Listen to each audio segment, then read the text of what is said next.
ছি ছি ছি, জামারটা মিস হয়ে গেল রে। কেন যে ভাত খেয়ে ঘুমিয়ে পড়েছিলাম, এই ঘুমানোর জন্য এরকমটা হলো। আলহামদুলিল্লাহ, যাক নামাজটা কমপ্লিট হলো।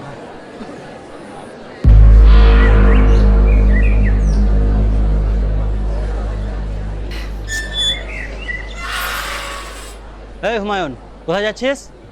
নামাজ পড়তে যাচ্ছি তো। বাহ, জামাত শেষ করে নামাজ পড়তে? বড় নামাজি পণ্ডিত তুমি। আরে ভাই শোনো তো। থাম তো, মুখে দাড়ি রেখে জামাতে নামাজ পড়তে আসছিস না? তোকে লজ্জা লাগে না? আরে ভাই আমি বুঝতে পারিনি। কি বুঝতে পারিসনি তুই? আজান তোর কানে যায়নি? আজ তো তুই কাজেও যাসনি, বাড়িতেই ছিলিস। আস্তে আস্তে তো মনে হচ্ছে নামাজটাই ছেড়ে দিবি। তোর নামাজটা পড়তে আসাই মনে হয় ভুল হয়েছিল, আর নামাজই পড়বো না। হ্যাঁ হ্যাঁ, যা না, আমি তো জানতাম তুই নামাজই পড়বি না। কত মুসলিম নামাজ পড়তে আসে না, তাদের নিয়ে কিছু নয়, আর একটু দাড়ি দেখলে শুধু খোঁটা দিতে শুরু করে। এদের না একটু বেশি বাড়াবাড়ি হয়ে গেছে। এদের জন্য মসজিদের নামাজই পড়তে আসা হবে না।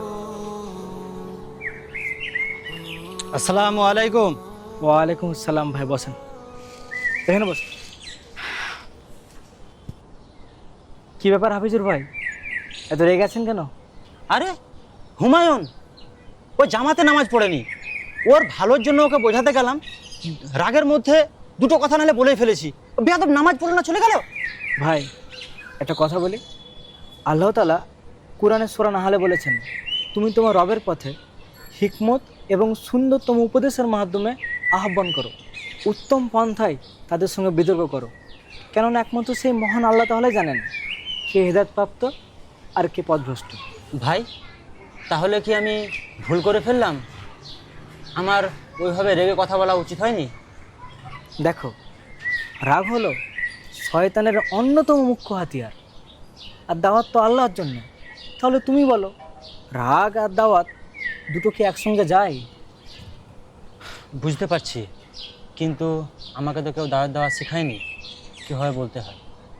তুমি কি আমাকে একটু বুঝিয়ে দেবে? আচ্ছা, আমার সাথে আসেন। কোথায় যাচ্ছি ভাই আমরা? আমি একজনকে অনেকদিন ধরে দাওয়াত দিচ্ছি, আপনি সেখানে গেলে ঠিকমতো ব্যাপারটা বুঝতে পারবেন ইনশাল্লাহ। চলেন। চলেন তাহলে।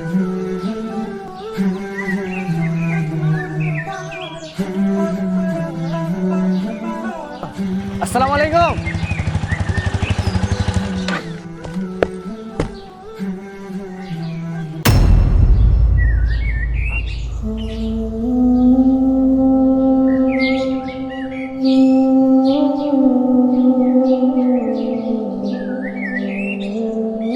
আপনাদের কি কোনো সময়ের দাম নেই? রাস্তা দিয়ে রোজ রোজ হাত দেখিয়ে সালাম দেয়, যত সব বেকার লোক। যান না, গিয়ে কোনো কাজ খুঁজুন। আসসালামু আলাইকুম। যান তো, এখান থেকে যান তো।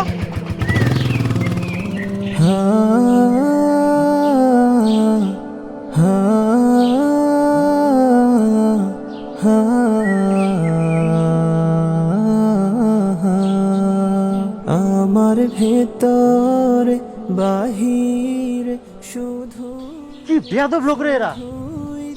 ভাই রাগ করলে হবে না, ধৈর্য ধরেন, ইনশাল্লাহ কালকে আবার আসবো, দেখবেন একদিন ঠিক কাজ হবে।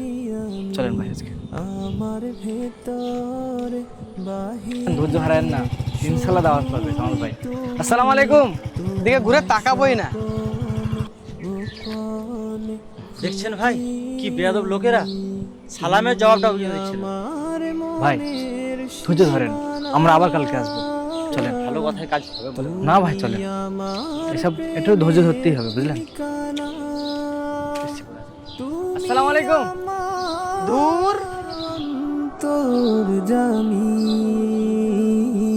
আমার ভেতরে বাহিরে শুধুই তুমি, তোমায় স্বপনে গোপনে আজব লোক তো।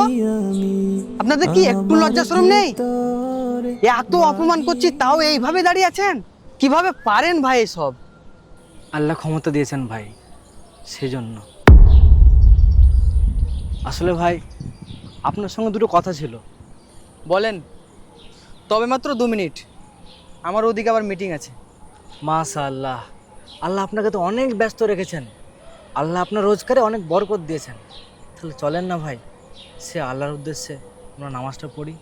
আরে আমার কি অত সময় আছে?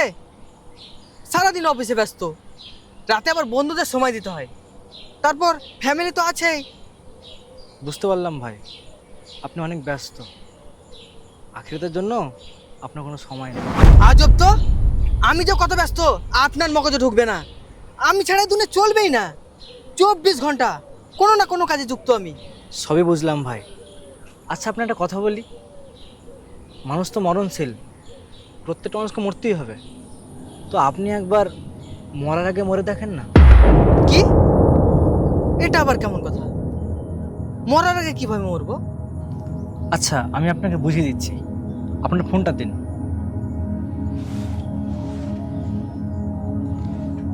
এবার আপনার সব থেকে কাছের বন্ধু, তাকে ফোনটা লাগান। আচ্ছা, রানাকে লাগাচ্ছি।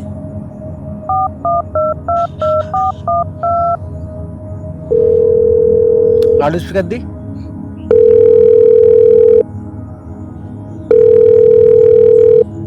আসসালামু আলাইকুম, আপনি কি রানা বলছেন? হ্যাঁ, আমি রানা বলছি। আসলে কিভাবে যে বলবো। আচ্ছা, সামাদ আপনার কে হয়? সামাদ আমার খুব ভালো বন্ধু হয়। কি হয়েছে বলুন তো? আসলে উনি তো রাস্তায় অ্যাক্সিডেন্ট হয়ে পড়ে আছেন, আমি ওনার ফোন থেকে প্রথম নাম্বার আপনারটা পেলাম। আপনি কি একটু আসতে পারবেন, ওনার যদি লাশটা নিয়ে যেতেন? কি অ্যাক্সিডেন্ট? না না, যাওয়া যাবে না, গেলে আবার পুলিশ কেসে ফেঁসে যেতে পারি। আরে আমি তো ব্যস্ত আছি এই অফিসের কাজে, আপনি বরং ওদের গ্রামে ফোন করুন। ইস, মাছটা মিস হয়ে গেল। ঠিক আছে ভাই, রাখছি। আচ্ছা সামাদ ভাই, আপনার কোনো বেস্ট ফ্রেন্ড আছেন? তাকে ফোনটা লাগান। আচ্ছা, আমার গ্রামের একটা বন্ধু আছে।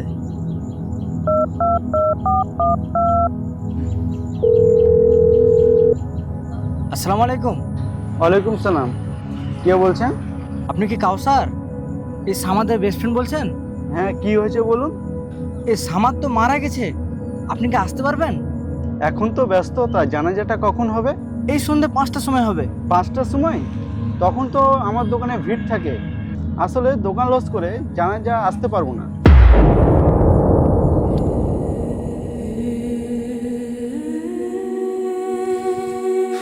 দেখলেন ভাই, দুনিয়ার ব্যস্ততা সব সময় থাকবে, একমাত্র আপনি মারা গেলে ব্যস্ততা কমবে।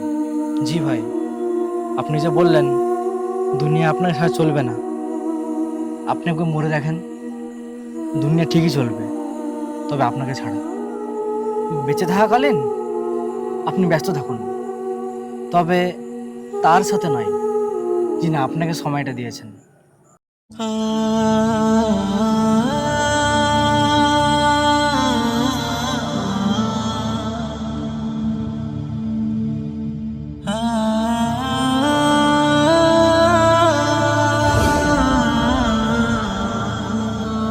ধন্যবাদ ভাই, দাওয়াতের এই সঠিক পদ্ধতিটা শেখানোর জন্য। ভাই, সমস্ত প্রশংসা সে মহান আল্লাহ তাআলার। চলেন।